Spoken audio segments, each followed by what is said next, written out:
तो hello guys, स्वागत है आप सबका फिर से एक बार मेरे इस यूट्यूब चैनल में, जहाँ पे मैं आपको लेके आ चुका हूँ, आपके लिए लेके आ चुका हूँ इंपॉर्टेंस ऑफ कोऑर्डिनेशन या नीड ऑफ कोऑर्डिनेशन।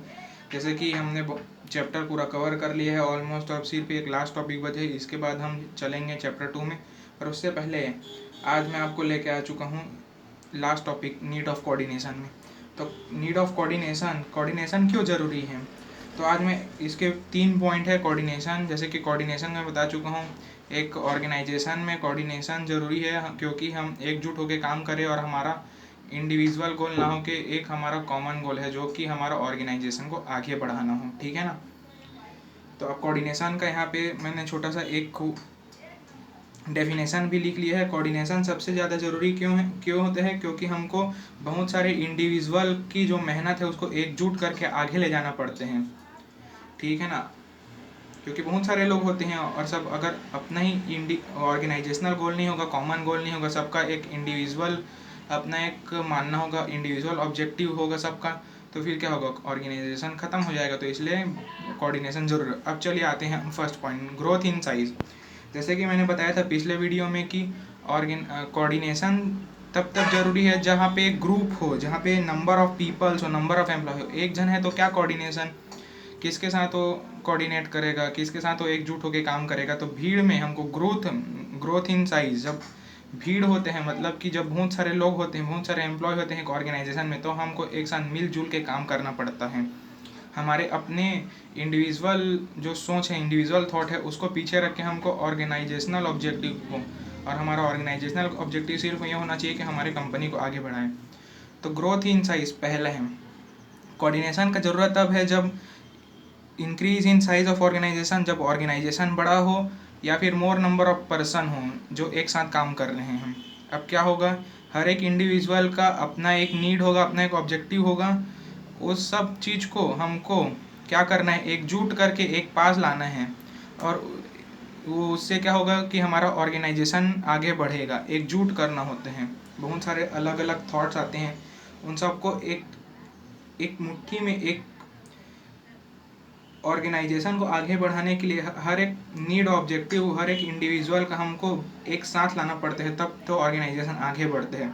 तो ग्रोथ इन साइज, जब ऑर्गेनाइजेशन बड़ा हो और हमारा हर एक एम्प्लॉय का एक कॉमन गोल हो, जो कि हमारा होता है ऑर्गेनाइजेशन को आगे बढ़ाना, कंपनी को। उसके बाद फंक्शनल डिफ्रेंशिएशन, जब कोई भी एक बड़े ऑर्गेनाइजेशन में फंक्शनल डिफ्रेंशिएशन हो। जैसे कि एक बड़े ऑर्गेनाइजेशन में क्या क्या होते हैं, बहुत सारा डिपार्टमेंट होता है, बहुत सारा फंक्शन होता है। जैसे कि सेल डिपार्टमेंट है, मार्केटिंग डिपार्टमेंट है, प्रोडक्शन डिपार्टमेंट है। ये सब अलग अलग डिपार्टमेंट हैं जहाँ पे अलग अलग लोग काम कर रहे हैं, सब मिल के काम कर रहे हैं। जैसे कि मैंने पहले बताया कि इंडिया में बहुत सारे स्टेट है, सब अलग अलग लोग हैं, लेकिन उससे पहले हम इंडियन हैं, तो हमारा कोऑर्डिनेशन होना चाहिए।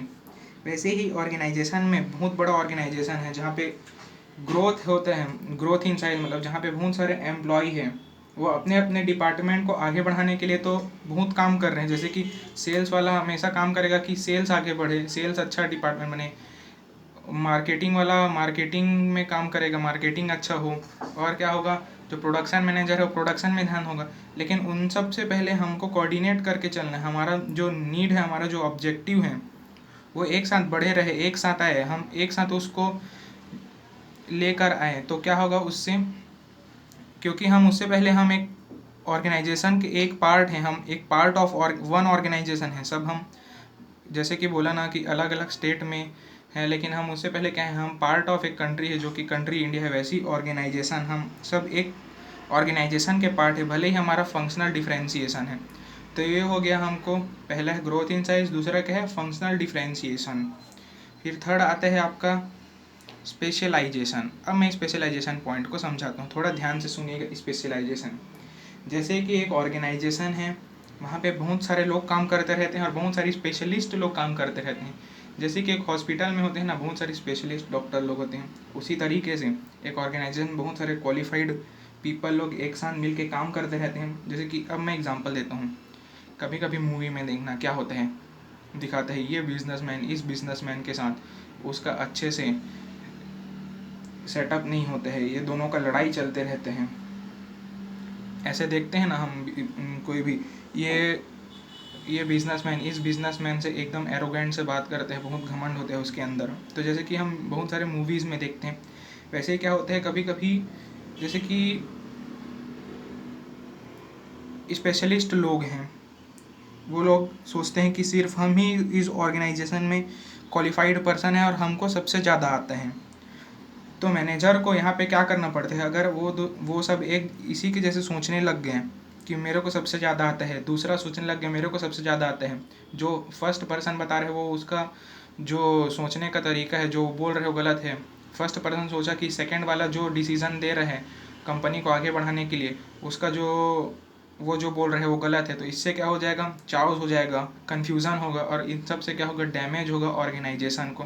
तो ऑर्गेनाइजेशन क्या होगा, आगे नहीं बढ़ पाएगा। तो उन सब को कोऑर्डिनेट करके रखना पड़ता है, एक कॉमन गोल होना चाहिए हमारा। मैनेजर का ये काम है कि उन सब को एक जो उनका नीड है, उनका जो ऑब्जेक्टिव है उसको एक साथ लाए, और कोऑर्डिनेशन इसी तरह बना रहते हैं, और सबको हमारा एक कॉमन गोल रहना चाहिए जो कि ऑर्गेनाइजेशनल गोल होते हैं। इसी के साथ मैंने तीनों पॉइंट कवर कर दिया है। सबसे पहला पॉइंट है कोऑर्डिनेशन कब ज़रूरी है, जब ग्रोथ इन साइज हो, जब बहुत सारे एम्प्लॉय हो, तो हमको एक साथ हमारा नीड और ऑब्जेक्टिव लाना ज़रूरी है, हमारा सोच एक होना चाहिए, तब तो हम एकजुट होंगे ना। फिर जब फंक्शनल डिफरेंशिएशन, बहुत सारे लोग अलग अलग डिपार्टमेंट में काम करते हैं पर उससे पहले हम एक ऑर्गेनाइजेशन का पार्ट है, हमको याद रखना पड़ता है। थर्ड है आता स्पेशलिस्ट लोग। क्या है स्पेशलिस्ट लोग, बहुत सारे जैसे डॉक्टर होते हैं वैसे ही ऑर्गेनाइजेशन में, जैसे एक क्लिनिक में बहुत सारे डॉक्टर स्पेशलिस्ट होते हैं, वैसे ही एक ऑर्गेनाइजेशन में बहुत सारे एक्सपर्ट लोग होते हैं। तो वो लोग ऐसा ना सोच पाए कि आगे वाला गलत बोल रहे हैं, मैं ही सही हूँ, आई एम ऑलरेडी राइट। तो ये सब के लिए कोऑर्डिनेशन ज़रूरी है। अब एक बार मैं लास्ट में एक बार फिर से आपको कोऑर्डिनेशन एकदम अच्छे से मैं समझा देता हूँ, तो आपके दिमाग में मैं यही याद करा दूंगा और आपको घर में जा जाके बार बार याद नहीं करना पड़ेगा। तो यही कॉन्सेप्ट क्लियर होना चाहिए, क्योंकि केस स्टडी आएंगे इस बार और हमेशा आते हैं, इस बार नहीं। तो आपको रटना नहीं है, समझना है। तो ये देखो कोऑर्डिनेशन क्या होते हैं।